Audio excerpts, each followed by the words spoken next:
Yo, what's going on, guys? Welcome back to a brand new video. Thank you guys so much for tuning in. I really do appreciate it. And man, this New York Knicks game got me so freaking pumped up. If you're a passionate New York Knicks fan, you had to be excited about this game. So excited, what happened to the New York Knicks in Game 7 of the NBA playoffs. And I'm not saying a regular season game has the equivalence of a playoff game, but just the way the New York Knicks played and the way they bounced back from losing to the Boston Celtics on opening night, having the Boston Celtics break a season opener three-point record, the most threes made on opening night in NBA history, and nearly defeating the record of the most three-pointers by a team in NBA history, making 29 three-pointers. The New York Knicks looked outclassed. The New York Knicks didn't do good on the boards. We didn't consistently move the ball. Our rotations weren't good. We had unnecessary doubles. It looked like there was no plan, no chemistry, which you do expect a little bit of, obviously, when you have brand new acquisitions of Mikal Bridges, Carlton Towns. Even though Mikal Bridges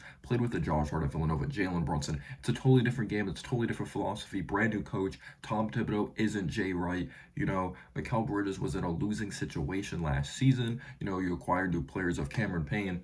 The New York Knicks didn't play good, but I swear the Celtics are so good, and I hate giving them credit, that they're literally run like it's a bunch of robots. Like, no one should be that consistently good at shooting threes. I know they had some open looks. I'm like, all right, you got to knock that down. But how efficient they are is insane. But there's no surprise when you listen to Joe Mazzulla in these interviews. Like, he just sounds like a freaking psychopath. Like, he's probably so attention to detail when it comes to every little detail when it comes to breaking down every player's jump shot in practice. That's a mentality I get from this guy. It seems like he's an absolute perfectionist, and I give credit to him. I know he had some bad history in the past, but I'm talking about him strictly as a basketball coach. But the New York Knicks get absolutely demolished in Game 7 of the Eastern Conference semifinals last season. Everyone's going down with injuries. Jalen Brunson, before he had the hand injury, he even was struggling in that game when it came to his efficiency. But the New York Knicks made a freaking statement. They made a statement.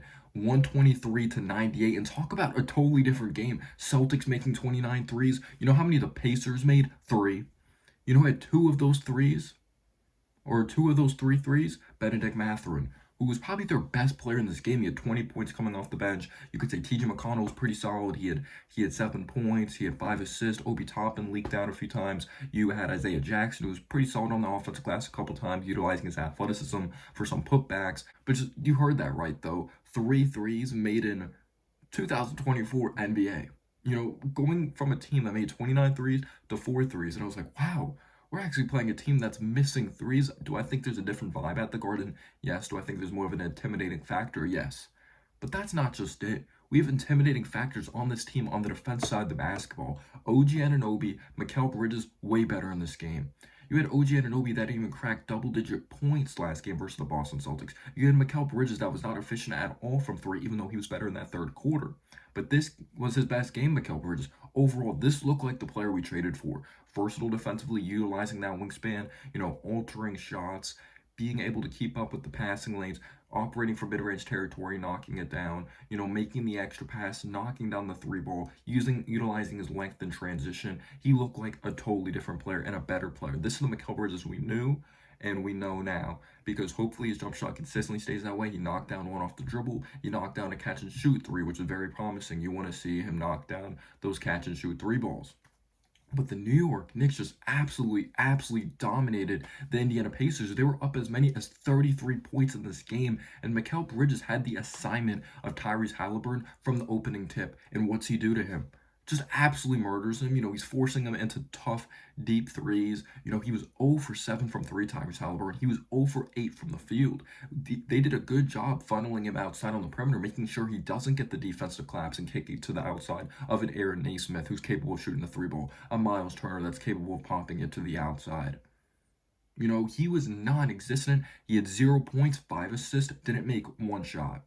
Didn't get to the foul line, I believe. The New York Knicks did a really good job making sure he doesn't stay in rhythm. And just picture this, a confident Mikal Bridges defending him on ball, having one of the longest wingspans in the league, being as athletic as he is, as twitchy, as good as he moves his feet, that it's like, all right, maybe if Mikal Bridges is a little late on a rotation, who do you have coming up? You have OG Anunoby. and we got a way better aggressive OG Anunoby. So this game wasn't a blowout in the first quarter. We actually won the quarter, though, still 25-24. The Pacers starters didn't contribute anything. I believe Andrew Nemhard had 3 points in this game. He had a very bad air ball on a three. Miles Turner, I want to say he played terrible. He cracked double digits. At least he didn't play terrible compared to the rest of the team. But Aaron Nesmith, non-existent in this game. Like, non-existent. Again, Benedict Mathurin hit 2 of their three balls. Benedict Mathurin did a good job. He had like three straight buckets, I believe, in that first half. But I feel like what really kept them close was the Pacers bench.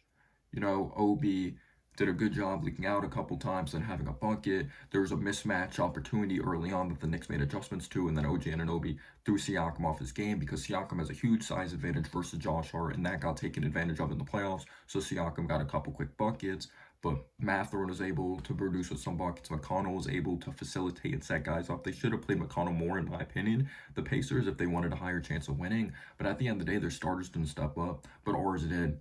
They were unbelievable. The chemistry looked way better. It looked like we had a plan. We made the extra pass. There was some iso ball, but that's what you're going to get. Jalen Brunson is an isolation basketball player, but his assists went up from 2 assists to 5 assists this game. Maybe we want to see it go up a little more, but they're still gaining chemistry. You had 4 out of the 5 starters with 20-plus points. You had Jalen Brunson who had 20-plus points. You had Mikal Bridges that had 20-plus points. You had Karl-Anthony Towns that had 20-plus points in this basketball game. You had Josh Hart with 20 points. When you're getting 20 points from Josh Hart, like when he's scoring on that type of level, you just know you're going to win. We were way better on the boards. It just seemed like we are playing with more of a purpose. We're going after those 50-50 balls. You had Josh Hart with 10 rebounds. You had Karl-Anthony Towns who had a double-double. He had over 10 rebounds as well, while he had 7 last game. Josh Hart had 4 last game. But Jalen Brunson got off to a pretty slow start in the first quarter. He was missing some easy floaters, but who backed him up? Mikal Bridges with the mid-range jumpers. He had Karl-Anthony Towns from 3. He had Karl-Anthony Towns put up a little hook shot, but Jalen Brunson was still able to execute and hit a 3-ball in that first quarter. But this was just way better, and I was like, what kind of team are we going to get? Are we going to look to chunk up threes, or are we just going to be dominant, like looking to dominate in the paint? No, we were versatile all around, scoring in the paint, scoring from mid-range, scoring from the outside. I love just the purpose OG Anunoby played with in this game. He played way better than 14 points, by the way. If you saw his overall impact on this game, was he crazy efficient from 3? No, but I love the first field goal of the game because we did foul Miles Turner and he was able to execute from the free throw line. But OG Anunoby was like, I see a little crease in the defense. I'm going to work downhill. I'm going to play at my own pace. I'm going to get near kind of the left wing area, but like he was closer and he was pretty much in the paint. He was able to get to the paint and knock down. Actually, technically, it was mid-range, but he was really close. He was able to knock down a bank shot in the inside. And there was a few drives that I'm like, I love that. I love to see him attacking the basket. I just loved the purpose OG Anunoby played with in this game. The New York Knicks were just absolutely dominant, and this was an overall versatile game by the New York Knicks. Josh Hart just going after offensive rebounds, and I love when Josh Hart looks to take it coast to coast, and he doesn't look to dribble downhill and like last second he's scared and then like he's not even looking where he's going. He's just throwing the ball backwards and it results in a turnover. No, we didn't get that from Josh Hart. We saw him just commit to going to the basket, which you need. We saw him throwing up the up fakes, faking the ball with one hand and then finishing it with the other hand in that second half. He had just tough physical finishes. He needs to realize sometimes how strong he is. Yes, he's 6'4", and there might be some size advantages, but strength-wise, he can compete with anyone when it comes to driving to the basket. And you know it's going to be a good game when that shot clock's winding down and he's making one of those shots with the shot clock winding down. I feel like that's just his signature. I think he's like one of the best in the league when it comes to that. In the playoffs, we saw that. In the regular season, we saw that. Like, shot clock's winding down, he knocks it down because he goes purely off of his instincts and he doesn't like overthink thinking about his mechanics. When he's just doing more reacting than thinking, that's when Josh Hart thrives as a player. He pushes in transition. That's going to open up lanes. He's going to get players to run because you have Mikal Bridges that was able to utilize his length in this game. You saw him dribbling down the lane in transition off of a nice defensive play, pound dribble, Euro step, throwing it down, utilizing that length and athleticism. But again, yes, the Pacers bench stepped up. You had McConnell that was solid. You had Benedict Mathurin that was solid. You had Isaiah Jackson that was solid. Like, you had all this, Obi, but like your starters need to step up, and they were nothing. You made 3 threes in this game. The last time they made a 3 was the third quarter? It was that ridiculous. But the New York Knicks were way better on rotations. Were there times the Pacers missed wide open shots? Yes, but they were way, way, way better on rotations. I would say Karl-Anthony Towns was even a pretty solid rim protector this game, which we're gonna need until like Mitch comes back. We need like a rim protector right now. I know he's not known as a rim protector, but I thought he was altering shots better, no doubt about it. And I thought he played a pretty damn solid game. And we definitely saw the chemistry at the end of that first half that I'm like, yes, we're gonna dominate this game. And how good there's a play between Jalen Brunson and Karl-Anthony Towns I'm going to be talking about. But how good did it feel for the Knicks to be up like 33 points, be up 20 plus points, and it's just like, wow, this game didn't come down to a 5 point game at one point. No, we dominated the entire game. We got in their heads. We got in their heads. The Pacers only won this battle when it came to assists because they really do trust the pass. But the Knicks were better on the boards. They're better from 3 point line. You know, I feel like we had more of a balance of scoring the basketball. You know, we were way better defensively in this game.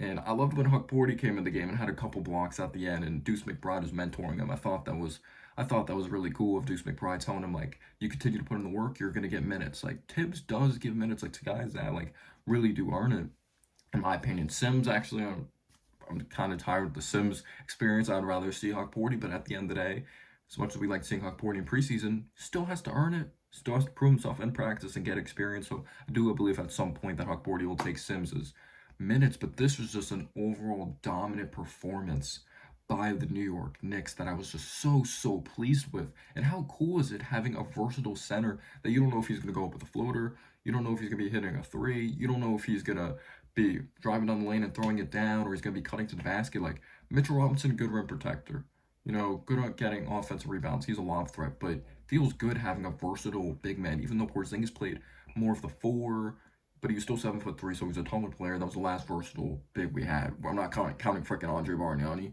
not counting Kanter, who couldn't shoot threes. He shot some mid range, was a solid passer. I'm not counting. I'm not counting that. So it feels so good having that, and just being able to make the extra pass. There was that beautiful play in the corner that I believe Mikal Bridges had the ball, and then he was able to make it find his way. It might have been Mikal Bridges or Jalen Brunson. They had the ball baseline. They were kind of in trouble, but they made a beautiful pass, finding Karl-Anthony Towns for a dunk in that first quarter as well. Just this was an overall just awesome game. Awesome game. No criticism. I didn't worry about Mikal Bridges' jump shot this game. He was 2 of 3 from 3. He was overall efficient. Just so freaking awesome. But this game, like, if it wasn't for Jalen Brunson getting off to a kind of slow start in this game, we would have dominated them in the first quarter because the starters were non-existent. Like, there wasn't tons of buckets being scored a few minutes into this game, but when I saw OG Anunoby, like, pull up from mid-range and saw him work downhill in this game, and I saw Josh Hart's aggressiveness, like, not just going after these offensive rebounds, but even trying to just tip the ball to themselves and go after those 50-50 balls. Like, Jalen Brunson even had 2 offensive rebounds in this game. Knicks were just pursuing the basketball, and Tibbs had them ready. He had them prepared, and I'm so freaking glad we dominated this team. But when this game started to get out of hand and go beyond just double digits was the second quarter from the 7-minute mark, like on. And who made an impact on this game that I feel like no one's talking about? Cameron Payne. If you look at the stats, they do not do justice at all of how much he dominated this basketball game. One of the main possessions that I feel like really swung this game even more and more was when Cameron Payne like literally took away the Pacers any hope, and that was Benedict Mathurin. Like they're asking for Benedict Mathurin, go hit a three, utilize that athleticism, drive down the ring, drive down the lane, get to that mid range, show what you were at Arizona, show what you were before you got hurt last season. Because Benedict Mathurin is a really solid player. Cameron Payne gets up in his jersey, moves his feet very well, uses that physicality, shuts him off with his body, and forces Benedict Mathurin out of bounds. And as well, he has a nice hesitation move. Cameron Payne works down the lane, lays it up and in. You have Jalen Brunson that was operating. He knocks down a 3 ball. And then as well, you have the sequence that Jalen Brunson has the basketball. The defense is attracted on him. He swings it to Josh Hart, knocks down a left wing 3 ball. And I believe specifically Brunson came off the screen and there was miscommunication by the defense, and Brunson was able to knock down a 3 from the top of the key. But when Josh Hart's non-hesitant on his threes, that's what I love. Don't be always like, I understand the pump fake, trying to throw the defense off, but sometimes you utilize the pump fake for no reason. It's like, there's someone in the paint, there's going to be someone ready there, and I'm not asking them to be like afraid of someone in the paint, but just don't hesitate, especially when it's an open look. If it's contested, I completely get it, but I don't mind if he misses them when he's open, just shoot the damn basketball, and he did that tonight. He shot the ball with confidence. He did not care. Did he shoot it well from 3? No, he made 1 3 out of like, I believe 4 or 5, but he still wasn't hesitant. But The sequence, the play I loved was when the New York Knicks allowed Siakam to cut to the basket. Yes, Siakam laid it up and in, but how did the Knicks respond to finish off that half? Jalen Brunson had the basketball. He was taking time off the clock. And what do we get? We get a pick and pop between Jalen Brunson and Karl Towns. He knocks down a huge three. How awesome was it to see a pick and pop? Like, how freaking awesome is that to see a center that can shoot threes? And I love that Karl Towns wasn't just standing at the three-point line. No one was just standing at the three-point line and chucking up threes tonight. Feels like everyone had a role. There was equal shot distribution that I absolutely loved. I love the equal shot distribution. You had Cameron Payne that hit a three earlier in this game as well. Was he crazy efficient? No, but he was aggressive on both ends of the floor, which you need. You need fearless players. This was someone that they called the tank commander at one point. He was drafted by Thunder, didn't really work out, as I believe he was a top 20 pick. He was with the Chicago Bulls at one point, and no one is a big fan of him. Like, Bulls fans are literally asking to play him because they're helping them lose games. You know, he revives his career with the Phoenix Suns, plays very well in the playoffs, or like he wasn't playing good at the Bulls. I remember at one point he went overseas, played with the Shanghai Sharks. He revived his career with the Suns, played very well in the playoffs with them, and the Suns were kind of done with him, and then they let him go to the Milwaukee Bucks. Didn't do much with Milwaukee, and I believe at the trade deadline that he was actually traded to the Philadelphia 76ers, and gosh, I hated him playing him like in that series, because whenever it seemed like the Knicks were going to pull ahead, dude came in and with that funky jump shot of his was knocking down three balls. But you had Deuce McBride that every time when like he checks in the game, I'm just expecting the three to go down now. I'm just expecting it to go down. He's 2 of 2 from three. He's been very efficient. Yeah, I believe he had 20 points opening night versus the Boston Celtics. Like, his confidence is growing more and more. He plays extremely strong, but yet OG jump in the passing lane, throwing it down in transition. I just love the overall chemistry of this Knicks team. Up against the Pacers, just such an important win. The Knicks are 1-1. They take on the Cleveland Cavaliers next, but just looking at this box score, gosh, we shut them down. We shut them down. Pascal Siakam was quiet. He had a few bucks in the first quarter, but after that, nowhere to be seen. 12 points. Plus minus of minus 23. He had 2 turnovers, 2 assists, 5 rebounds, 2 of 2 from the free throw line, 0 of 4 from 3, 5 of 11 from the field. Aaron Nesmith, non-existent, 4 points, plus minus of minus 14. 3 fouls, 1 turnover, 2 rebounds, 0 of 1 from 3, 2 of 5 from the field. Miles Turner, 13 points, 7 rebounds. He did have an and-one early on, and he didn't knock down a 3, though, but I remember he made a big play on an and-one. But 13 points, 3 blocks, 2 turnovers, 5 of 9 from the field, 0 of 3 from 3, 3 of 5 from the free throw line. Andrew Nembhard, who was good for Team Canada, was good in the playoffs last year. Non-existent in this game in 21 minutes. 2 points, 2 rebounds, 2 assists, 3 turnovers, plus minus minus 20. Tyrese Halliburton, 26 minutes, 0 points, 5 assists, plus minus minus 23. 1 turnover, 0 of 8 from the field, 0 of 7 from 3. Obi was decent, like 8 points, 4 assists off the bench. Jarris Walker, 12 points. He had like some points like in garbage time, even though pretty much this whole game was garbage time. I love that we didn't take our foot off the gas. Isaiah Jackson, 10 points, 5 rebounds. He had 3 or a couple offensive rebounds. TJ McConnell, 7 points, 5 assists. Benedict Mathurin, 20 points. Someone who was hurt most of the season last year. Very underrated player in my opinion. I know he's from Canada. I liked him coming out of Arizona, but he's a Pacer now, so F him. But this was just an amazing win by the New York Knicks. Just Mikal Bridges, 21 points, 5 assists, 1 steal, 8 of 12 from the field, 2 of 3 from 3, 3 of 4 from the free throw line. OG Anunoby, 14 points, 4 rebounds, 1 steal, 1 assist, 6 of 12 from the field, 14 points. Karl Towns, 21 points, 15 rebounds. Dude went after the ball. He pursued the basketball, 2 blocks, 5 of 11 from the field, 9 attempts from the free throw line. When the game was pretty much over, he did miss some easy ones inside that you want to see him make. The game was pretty much over by then. But Jalen Brunson just dropping a cool... It seemed like he wasn't even trying, and he still dropped a cool 26 points, 5 assists, 5 rebounds, which is solid for his size, 2 offensive rebounds, 10 of 19 from the field, 3 of 5 from 3. So freaking efficient.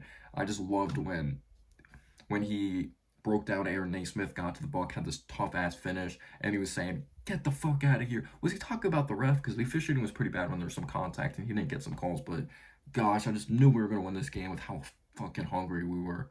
But Josh Hart, 20 points, 10 rebounds, 3 assists, 1 steal, 8 of 15 from the field, 1 of 6 from 3. Dude played with a purpose. Dude played with aggression. Cameron Payne, he had 7 points, 3 assists. But if you watched him from the eyeball test, this dude played unbelievable. Played with so much heart. Just McBride, 2 points. I mean, 8 points, 2 assists, 2 rebounds, 3 of 4 from the field, 2 of 2 from three. The Knicks made a statement, and that's what we freaking needed. We needed a statement. Now let's go dominate Cleveland. I just love that we kept pouring it on. Jalen Brunson getting and ones in the second half, utilizing that floater, utilizing that footwork. Peace out, y'all.